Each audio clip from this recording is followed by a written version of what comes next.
Get ready. Get set. Because it's time to go with the It's 420 Somewhere podcast. With your host with the most, the man voted most likely to smoke out with a Yeti, Mr. Brian Brown. Mr. Brian Brown. Now sit back and relax, because it's time to go live across the world. Because it's 420 Somewhere.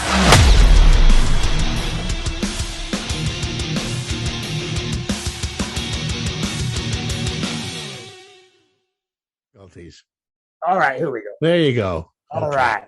And I figured this out one way or another. Real quick before we start, you know what's funny is that you might relate with this. At a certain age, I was the guy that people would go to for computers. The last 6 years, I'm so out of touch. I happen to go to kids. My son, I'm like, can you explain this Teams or whatever to me? Yeah, it's the same with my daughter. It's horrifying, isn't it? Maybe that's why we had kids, so they could explain stuff to us. Right, you're right. Good point. All right, perfect. All right, you ready? Yeah. All right.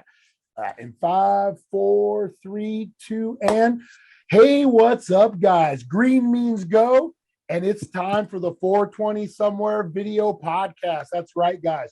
We got a very, very special one for us today. So you guys know my love for film, and we all kind of share it and the ins and outs and everything that involves in it. And I've talked a lot about the passion that really needs to be involved in filmmaking. You've heard me talk about it a million times. Well, this gentleman embodies that, guys. The list of work that like for years and years, he's been a steady voice actor in so many films that you know. We go down the list, guys. Aladdin, Lion King, Toy Story, Spirited Away, Finding Nemo, 007 From Russia with Love. What? Oh, man. All sorts of Kung Fu Panda. This list reminds me of the movies I took all my kids to, guys. Oh, man, this is crazy. And we are privileged enough to have Mr. Philip Proctor in the house with us. How you doing today, sir? Well, I'm actually doing quite well. We have a boring weather here in California, as you know, right? Yeah. At least it's cooling down. Yeah, it is cooling down. It's been a beautiful day. I live in Benedict Canyon, and it's always lovely up here. So, yeah, we've had a very nice day. Awesome. I like having a day off every once in a while. It's like, nice, right? Like maybe for the rest of my life. You know what I mean? After all the work that I have done. Now, the one thing that you left out was probably the thing that people know me best for, which is the voice of Howard on the Rugrats. Exactly. And that's what we were going to get into too. Yeah, that's major. Yeah, like, that was everyone remembers great job. 14 years with the wonderful, talented people. And just, it's so great to know that we influence so many young people who know it. When I was over in Ireland, my wife Melinda Peterson and I were doing a radio show there for 4 years on Irish national radio, and the reason I got over was because of Rugrats. Rugrats was a big hit, in Ireland. So they were able to hire me and bring me over and everything, and I realized then that. In order to kind of like identify myself, I would, I didn't have a postcard or anything then. I would kind of draw a picture of myself, and we got lots of free drinks. It was amazing. Awesome. I mean, everybody who saw that, and it's true all over the world. I just got another fan letter from China. Wow. So, the reach of the show in continual replay and everything is very gratifying. Oh, yeah. So I got to ask, so did you actually move to Ireland to do that? Or were you? No. Every summer we would go over. There's a fellow named Roger Gregg who had a show called the Crazy Dog Audio Theater, naturally. Nice. All right. Yeah. And he's a very clever writer. He writes kind of dark fantasy, science fiction-y, musical stuff. And so Melinda and I were able to perform with his troupe of players for 4 years running. And it was just great fun. And we take our money, we'd be paid in euros. We take our money and then go somewhere else in Europe. Yeah. How so was that? Because it sounds like your kind of bread and butter started out at the with the Fire Sign Theater, right? So you kind of, Yes. so does this did this kind of bring you back to those type of because you were saying you kind of were doing voices and different narratives, right? Like Yep. Now I tell the whole story in my book, Where's My Fortune Cookie, which definitely check that out, guys. yeah, which unfortunately I don't have a copy of right now because I gave them all away. All right, autographed copies. I have to order some more. But I started as a child actor when I was like maybe 10 or 11 years old in the New York television. And then when this happened, when the Firesign Theater happened, for those of you out there who may not know, this is our most popular album. Don't Crush That Dwarf, Hand Me the Pliers. And you see, we're all in our fire signs. I'm a Leo. There's 2 Sagittarians and an Aries. And that's where we got the Firesign Theater from. That's awesome. Yeah, I would have never guessed that. That's awesome. Yeah. I was wondering, I'm like, what is Fire Sign Theater? And I did some research, but how awesome. Like, so during those times, I'd be like, so you did a lot of singing in your youth as well, right? Like soprano. Yeah. Did that kind of introduce you to the theater and all that, or? Yeah, it did. I was born with an ability to hear music and repeat music and harmonies. I played the violin in the Alan Stevenson School Orchestra for years. And my family, my mother's side of the family, were very musical. And so there was always singing around the house in Goshen, Indiana, where I grew up. And that, love of music has really introduced me to the theater, because I was going to this school in New York called Alan Stevenson, which is known for its musical teachings. And every year they would do a Gilbert and Sullivan play. Yeah. And of course, I was a boy soprano then, still am. And so I played female leads in the Gilbert and Sullivan shows, Iolanthe and Pirates of Penzance. And the first time I got on a stage and started to do my stuff, I just knew this is what I wanted to do. I was so comfortable. It was so much fun. And, and to have and to be performing before an audience was such a live audience. It was so thrilling. Yeah. So I bit the bullet and I pursued that career. And I must say, it's been show business has been very good to me for over the years. And, first I was doing off-Broadway shows. I did one musical called The Amorous Flea that brought me out to Los Angeles. Okay. And it was out in Los Angeles after I had to go back to do a Broadway musical. But when I came back out with my friend Brandon DeWilde, we met up with Peter Fonda, and Peter Fonda was researching a movie called Easy Rider. Oh, I knew it. I was waiting for it. I didn't want to interrupt. Wow. Yeah. How amazing is that? By the way, do you know what an Easy Rider is? I do not. It is a man who lives off the earnings of a prostitute. And lives with her. Pimp, right? It's like the prostitute's guy, not a pimp. Wow. The prostitute. Also, like the boyfriend. Yeah. Like the guy. The prostitute's boyfriend who lives off of her earnings. Okay. I'm going to have to use that. Easy Rider. He wanted to call it Captain America originally, but Marvel wouldn't give him the rights to it. So anyway, so we connected up, and he was doing research for the movie, and we heard that and they passed a curfew. They tried to impose a curfew on the young people on the Sunset Strip out here in Los Angeles. What year was that? 70, let me think, 69, maybe, something like that. Wow, so it was really hopping then. Oh, yeah. And there were anti-Vietnamese war protests, and the kids were smoking pot openly, and there was kind of free sex, all the things that old people wish they had and were jealous about, and said, you can't do this. Right? Yeah, exactly. I couldn't do it, and God damn it, you can't do it either. So we went to see what was going on, and we got involved in what they call the Sunset Strip riot. Okay. Really? Yeah. And at one point in the demonstration, because they had the LA police on one side and they had the the sheriffs on the other, and they did a pincer movement to push everybody together, and then they could declare a riot, which they did. And then they went in with their...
And all that. Brandon got beaten up and Peter was arrested and nonsense. But during a sit-down strike, as part of it, we would not be moved. I sat down on an open issue of the LA Free Press, which was the radical newspaper at the time. And I pulled it out from under my ass. I had sat down on the face of my old Yale pal, Peter Bergman. See, and it said Peter Bergman interviewing returning Vietnamese war vets. KPFK newsman. That's what he called it. KPFK newsman. So I went, oh, so Peter's out here and he's on the radio. So after we bailed out only in Fonda, LA, right? Yeah. Only in LA that would happen. Yeah. So I called him up and he said, yeah, I'm the Wizard of Oz. I have a show called Radio Free Oz. Why don't you come down and, join the fun? So that evening I did, and I met these two other guys, Phil Austin, who was producing Peter's show, and David Osman, who was working at the station. And we discovered that we were all fire signs, and Peter's show was kind of a counterculture, new age call-in talk show. He would read people's tarot cards. He'd read tarot cards for people. He'd talk people down from bad acid trips. That's like cutting edge for the time, right? Like, ouch! Wow. Yes. Yeah. And on late at night. And so we discovered we were all fire signs, and we started improvising together. And that was the creation of what was then known as the Oz Fire Sign Theater. But when we started getting famous, we got a record contract with Columbia. And when we started making records,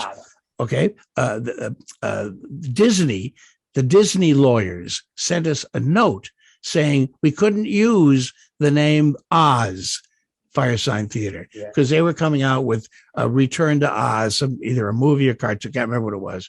And so we said, okay, I mean, it's confusing enough that we're the Fire Sign Theater. So we dropped the Oz and became the Fire Sign Theater, started making records. And the rest is, histrionics and history. Yeah. I mean, there's so definitely. many, we 29 records, first with Columbia, and then with Rhino Records for years.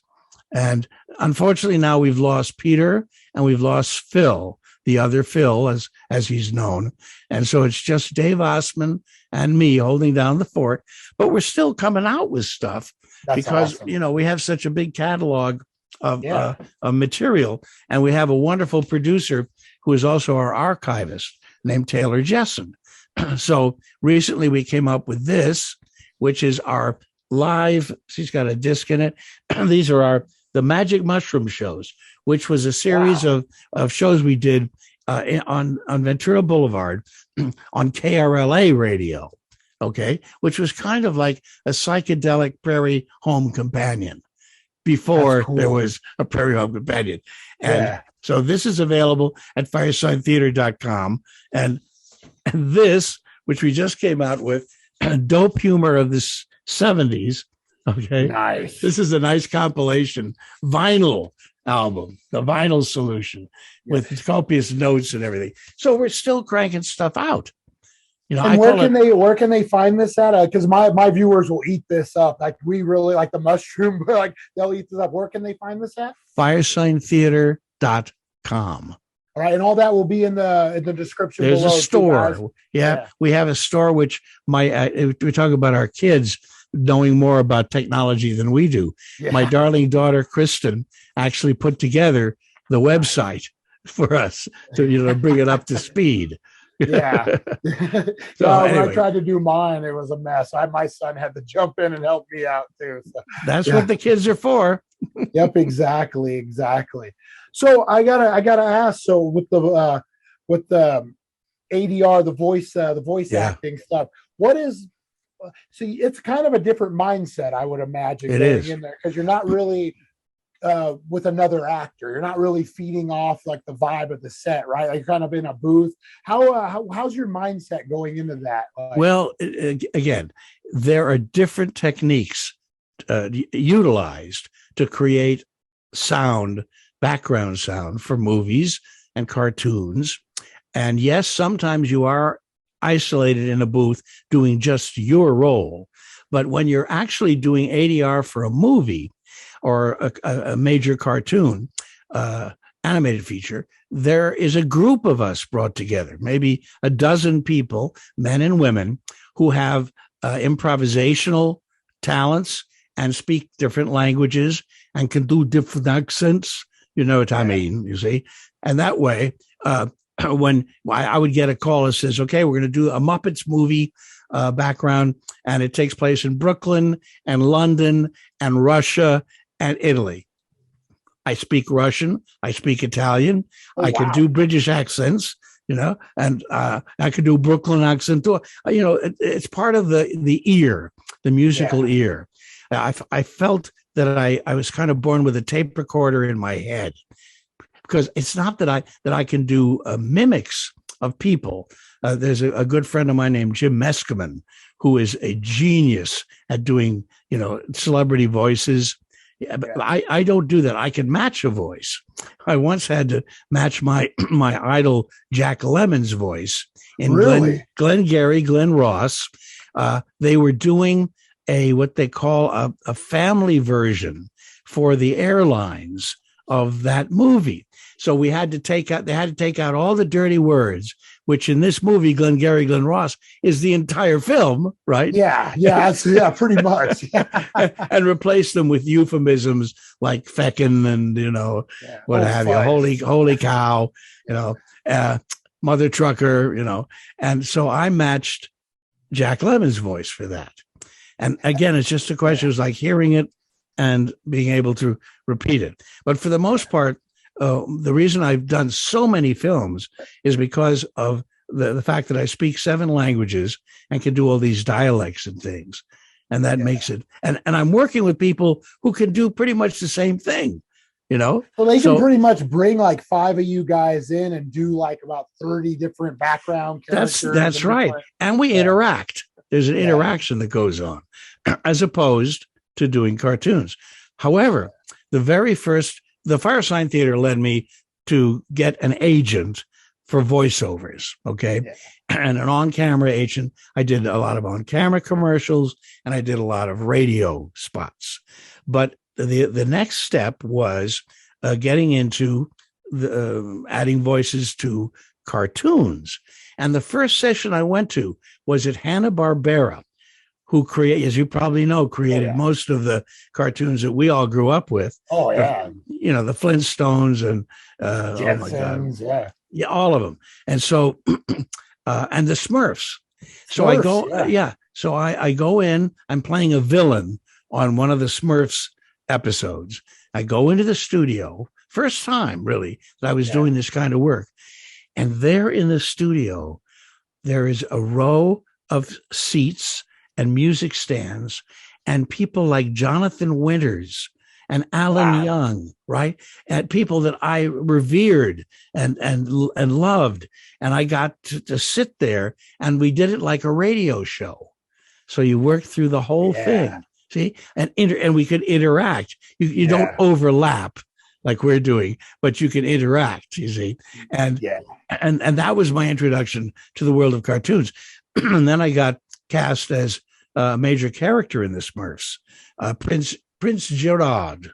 Okay. Really? Yes, I was Wow. Prince Gerard for many years, and a spin-off that we did with Michael Bell and other wonderful voiceover talents. It's funny, as soon legendary. as you went into that voice, my childhood, because I watched Smurfs every Saturday. I Oh, had did you? Set. I still do somewhere. I had all the collection. And as soon as you said that voice, it was like my childhood window opened up.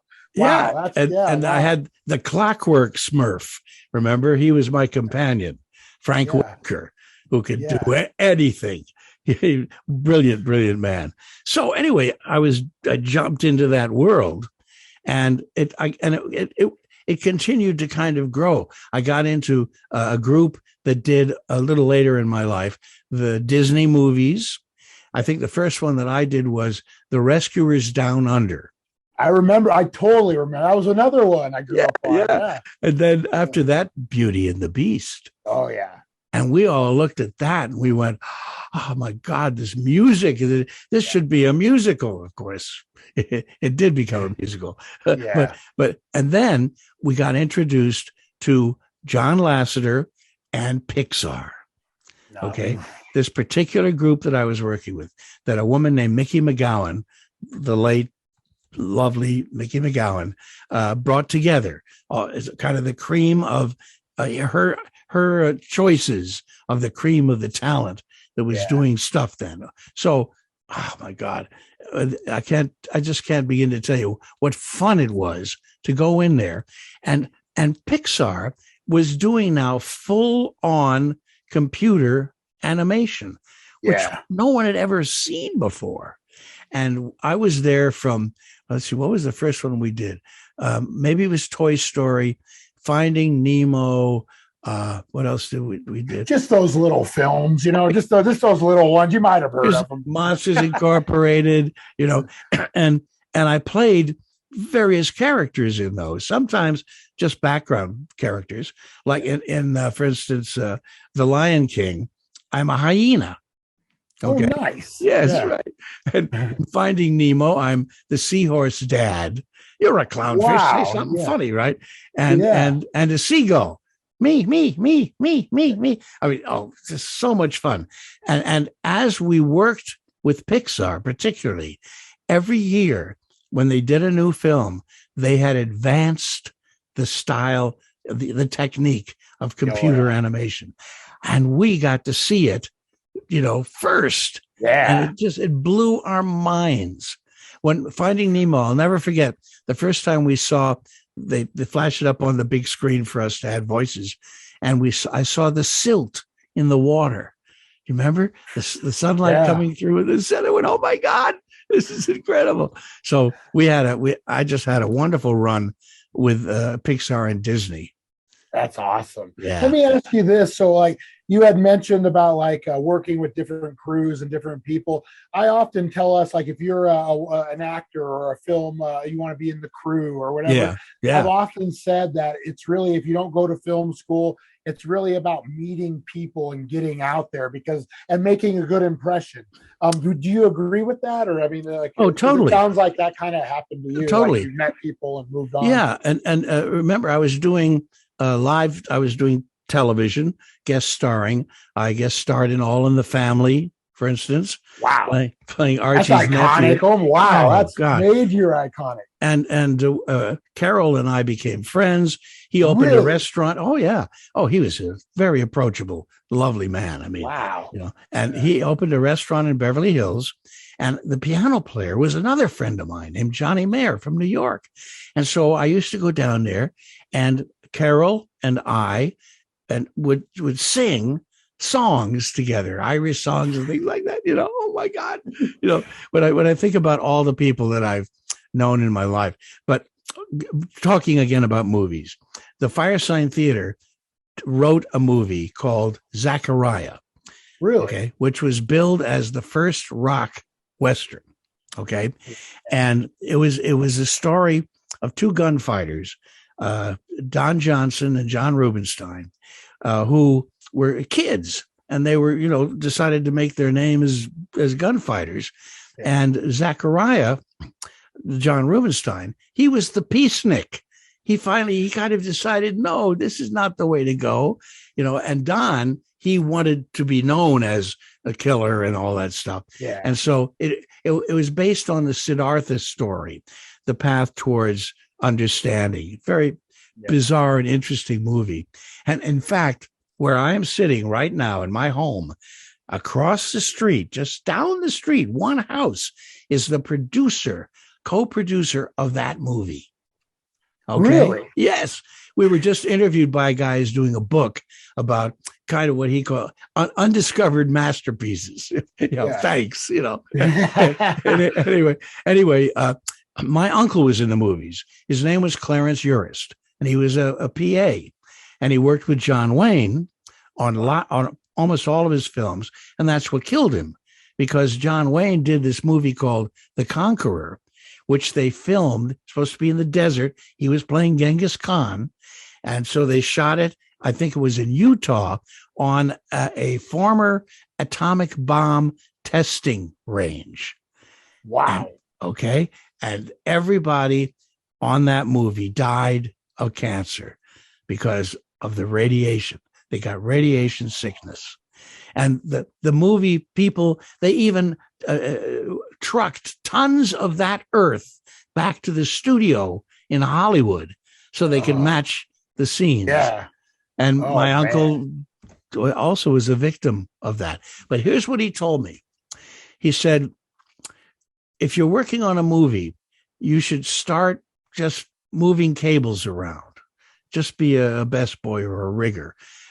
Learn about the lights and how to put up the lights, and learn how to, watch how the cameraman blocks a scene, and how the actors work with the director, and how the sound works. And then he says, if you become a director and you say to your DP, your director of photography, Johnny, I want this shot to start in the dark and move into the light with the slats of the Venetian blind coming through. And he says, well, Mr. Proctor, I don't think I can do that, because the f-stop will be not. I said, no. You just put a junior over there, put a baby over here, move your slot. I will have a French cutter and it'll work. Oh, sure. Yes, sir. See, because the business. Yeah. I did a movie recently. The first movie I did, a major starring role, was called A Safe Place, written and directed by Henry Jaglom, and starring Tuesday Weld and Orson Welles and Gwen Wells and Jack Nicholson and me. Oh, wow. Me. Oh, my God. It was mind-blowing. It was mind-blowing. So anyway, from there, I was going to another. Oh, yeah. So I recently did a film, which is a student film. And out at UC Davis, I think it was. And the director who had written the film was kind of a Kafkaesque story where about a teacher who suddenly is called up before this board for doing something that she doesn't know. What did I do? What did I do? And surrealistic. And I had a nice little part in it. But what he did was he got all of his students who were trying to learn how to make movies to work on the film and switch around what they were doing. So we might do sound one day, and there would be a professional sound man there to show him the tricks.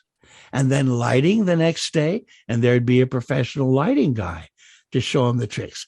And that's the secret. See, movies are, as you probably know, a communal experience.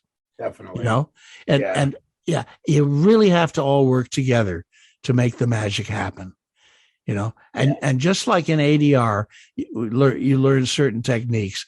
Film acting, you learn different techniques from, say, Broadway or sitcom. Okay. Yeah. Because the camera can do so much. I remember once my uncle got me entree to see Sophia Loren and Tab Hunter filming a scene down in a studio in Brooklyn for a film called That Kind of Woman. And it was the scene was taking place in a subway car. So I get onto this set. I'm a kid. I'm 15 years old or something. And I see a half of a subway car. There is a set of a subway car. Yeah. It looks absolutely real. And I watched the filming of the scene. Gosh, the director, I can't remember, Sidney Lumet, I think it was. Oh, wow. Anyway, yeah, I watched the direction of the scene. And at the end, he does close-ups. And so Sophia Loren was doing her close-ups, and every reading that she gave was a little different. And I went, oh, I see. That's what you could do in movies. You can't do on sitcoms, right?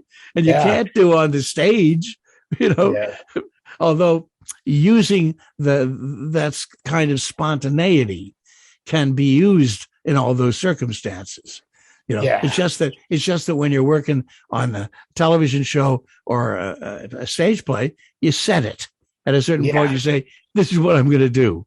And then oddly enough, if you have a long run, you can start to play with it a little bit. Yeah, but that's the key is the long run, right? Yeah, that's right. That's right. Yeah. And by then you have a real good relationship with the actors you're working with. You know what the scenes demand of you, and you can change it a little bit. So that both actors are listening to one another, which is the secret to good acting. Anyway. Anyway, I've always thought it was kind of unfair pilot season, because you really don't get to see the actors' chemistry until about 2 or 3 episodes into a show. Then they start filling it out and they start figuring it out. So if you're just watching a pilot, like you got to kind of accept that, okay, it's going to get better. You kind of have to envision what it's going to be. And I always thought that for one guy to watch a pilot and be like, nope, not for me. Yeah, it is. It's very much an audition. Okay. Yeah. And that's funny too, because I did a television series with Diana Rigg, and it was about, I played a gay dress designer, an eccentric gay dress designer, and she was my model, and did the pilot. They picked up the show, and then I got a little telegram saying, Phil, we're awfully sorry, but because they were doing another show called Pins and Needles about the schmata business, we're going to change the premise of Diana, and she will no longer be a model. And then, that eliminated your need, right? On the other hand, the first national television job I got was in a soap opera called The Edge of Night.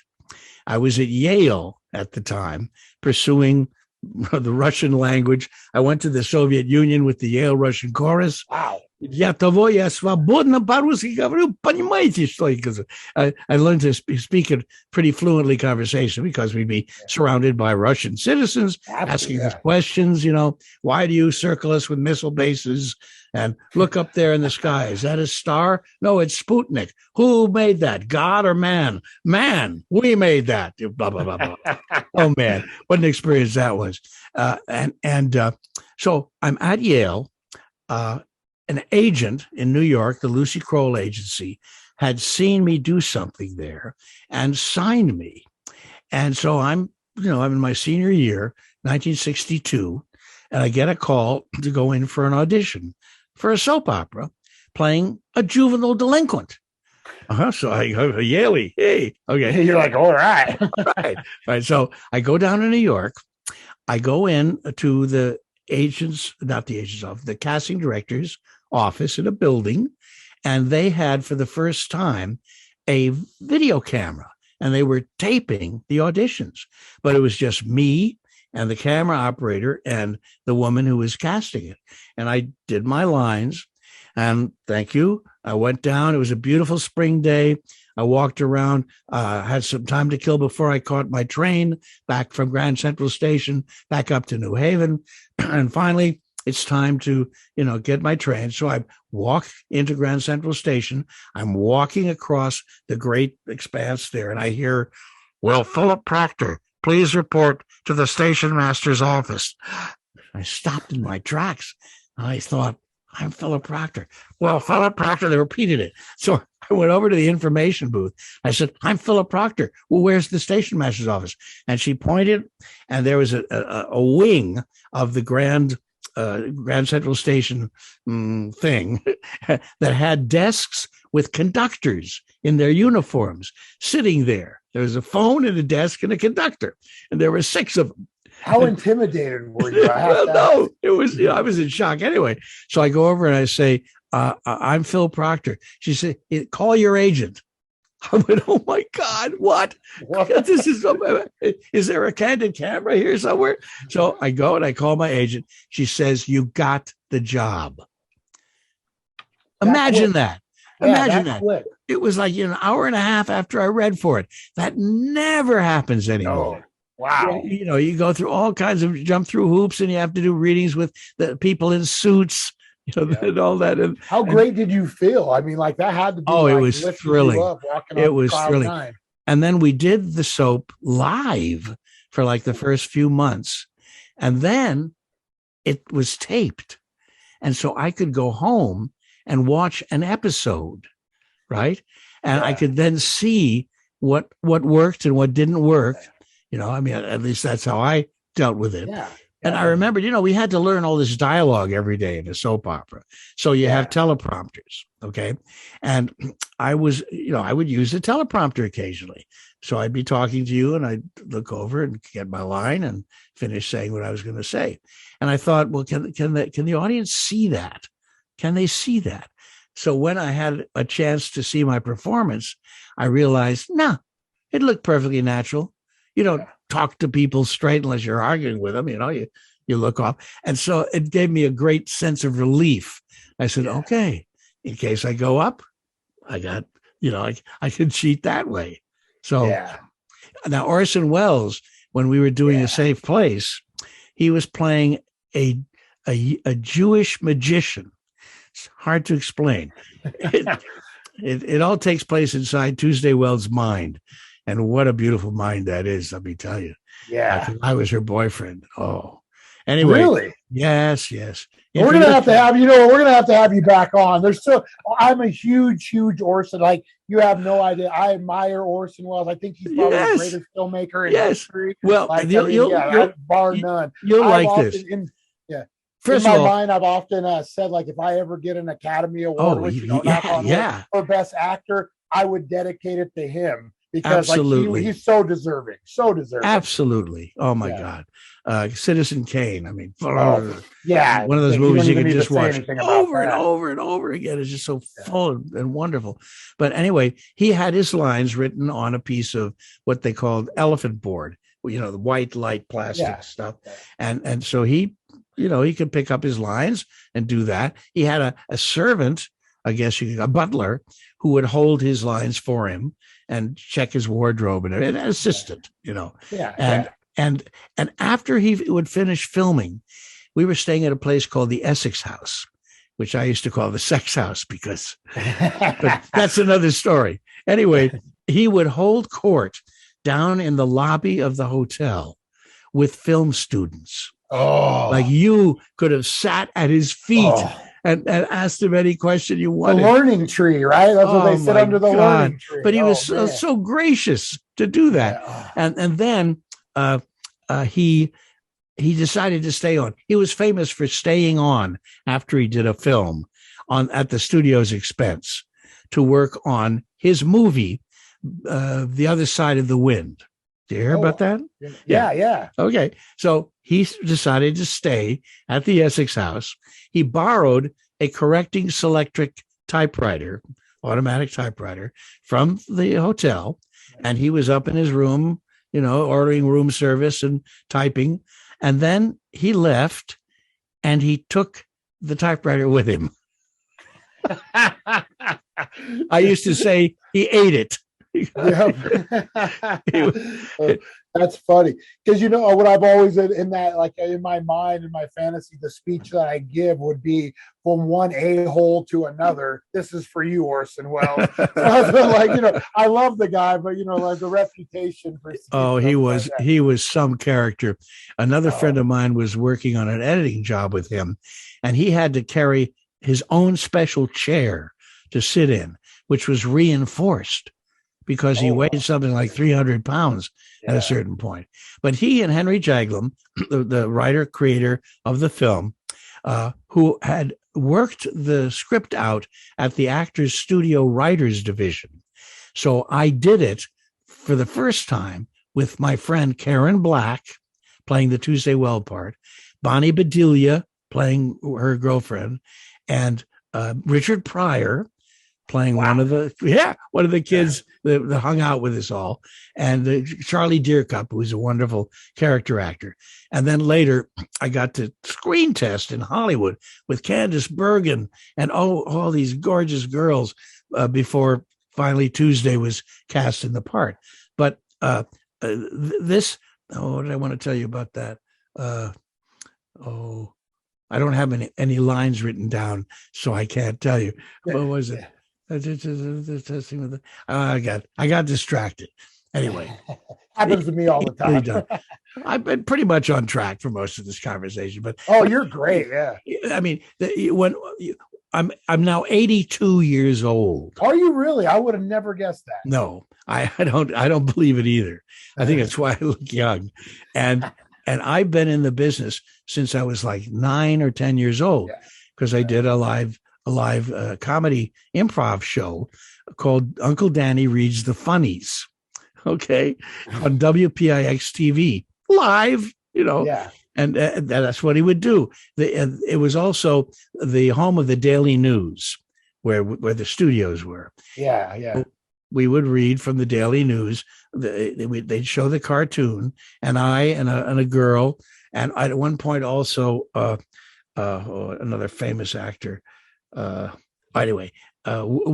improvise to it, and this famous actor, I don't remember his name. This is terrible. I'll prepare better the next time. I'll have a sheet of memories or something. Anyway, no worries at all. We're actually getting ready to run out of time. Yeah. So if you're willing to, I would love to have you back on. I don't want to run out of time. I'm 82. I've been in the business for 60 years. Okay. But I think I still got another 10 or maybe 20 there. You got plenty of time left. And you look, you look about 66, to be honest. That's what, if that. Let's say. Yeah. In voiceover work, I could be, 11 if I want to, Yeah, exactly. So in closing, real quick, I got one last question and we'll wrap it up. What is by far, not like your most popular, your favorite role you've ever played? That's I obviously a common question, right? Yeah. But for somebody like me who has done so many different voices and parts, my real answer from my heart is the next part I play will be my favorite role. And what they are, believe it or not, is I'm doing voices for a toy called the Tony Box. Okay. Really? A hugely popular toy. It's a little speaker box. And you take a figure of, for instance, my voice, The Cat in the Hat by Dr. Seuss. You put it on top of the Tony Box and it plays fully produced stories with music, sound effects, cool. It's very cool. So I've done the elephant. What's his name? It's so embarrassing. Anyway, I've been doing Dr. Seuss characters. Yeah. That's the latest thing that I'm doing. But in fact, I think the most fun I had was doing the voice of the drunken French monkey in the Dr. Dolittle franchise.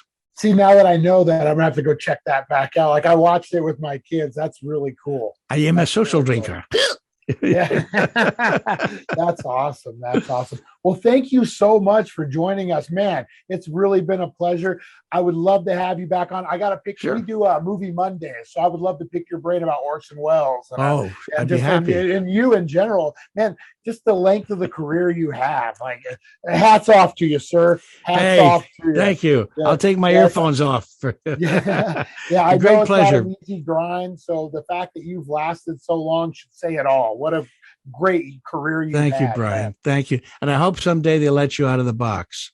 Yeah, I hope so too. Maybe one day, And But, stay yeah. healthy and be sure to beat the Reaper. All right. Fireside and real Theater. quick, where can they find all your swag Okay. and all the Okay. everything at? You can reach me through planetproctor.com, which is a blog I've been doing for 25 years.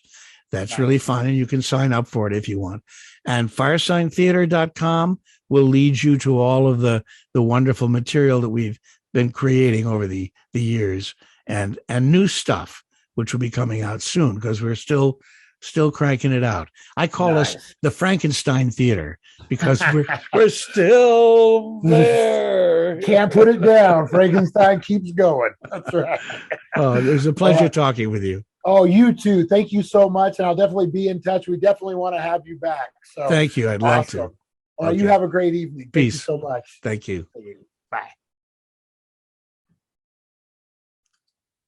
All right. I know. All right. It's, Let me it's just always end this awkward real quick. saying goodbye on Zoom. But Yeah. and the other thing, I appreciate your time. Thank you so much. sure. And the other thing I didn't mention is that my wife and I are in a theater company here, Okay. classical theater company called the Antaeus Company, which, for 14 years we've been doing stage and Nice. and readings and things. So Yeah. I'll have all your information in the description, and I'll send you a copy of the book. All right. Awesome. Thank Send you me your so email much. right now. Okay. I will right now. All right. Thank Okay, you so Brian. much. All right. Thank have a good you. night. Bye. Thank you for joining us on the It's 420 Somewhere podcast. Broadcasting worldwide and brought to you by thedailydank.com. Check out our merchandise and amazing content. And follow us on all our social media. Now, you don't have to go home, but you can't stay here.